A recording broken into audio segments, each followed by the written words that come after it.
dengan menyebut nama Allah yang Maha Pengasih lagi Maha Penyayang. Kisah para nabi adalah cahaya petunjuk bagi manusia.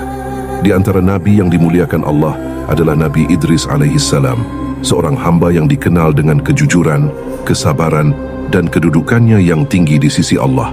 Allah menyebut Nabi Idris alaihissalam secara langsung dalam Al-Quran, "Wadhkur fil kitab Idris, innahu kana siddiqan nabiyyan wa rafa'nahu makanan 'aliyyan." Dan ceritakanlah, wahai Muhammad, kisah Idris di dalam kitab Al-Quran. Sesungguhnya dia adalah seorang yang sangat membenarkan dan seorang nabi, dan kami telah mengangkatnya ke tempat yang tinggi. Quran Surat Maryam ayat 56 dan 57. Dalam ayat ini Allah memberikan dua pujian besar kepada Nabi Idris, Siddiqan, sangat jujur dan membenarkan wahyu Allah, Nabiyya, seorang nabi yang menerima wahyu.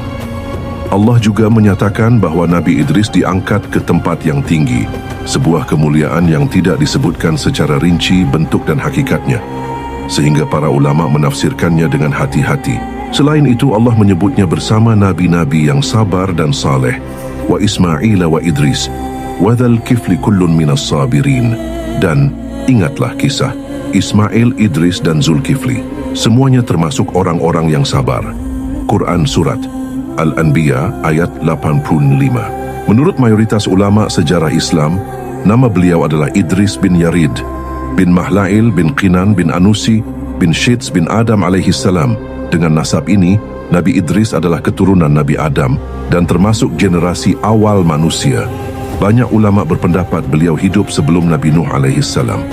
Pendapat ini disebutkan oleh para ahli tafsir dan sejarawan Islam seperti Ibnu Katsir, At-Tabari, dan ulama lainnya. Al-Quran menegaskan bahwa Nabi Idris adalah sangat jujur, siddiq, dalam ucapan dan perbuatan, sabar dalam menjalankan dakwah, taat beribadah, dan dekat dengan Allah. Para ulama menjelaskan bahwa kejujuran Nabi Idris bukan hanya dalam perkataan, tetapi juga dalam iman, amal, dan konsistensi menjalankan perintah Allah. Nabi Idris alaihissalam diutus kepada kaumnya untuk menyeru kepada tauhid, menyembah Allah semata, melarang kesyirikan dan kerusakan di muka bumi, mengajak manusia kepada ketaatan, akhlak mulia, dan ibadah. Dakwah beliau dilakukan dengan kesabaran, keteladanan, dan hikmah. Meskipun pada zamannya mulai muncul penyimpangan dari ajaran Nabi Adam dan Syits alaihimassalam.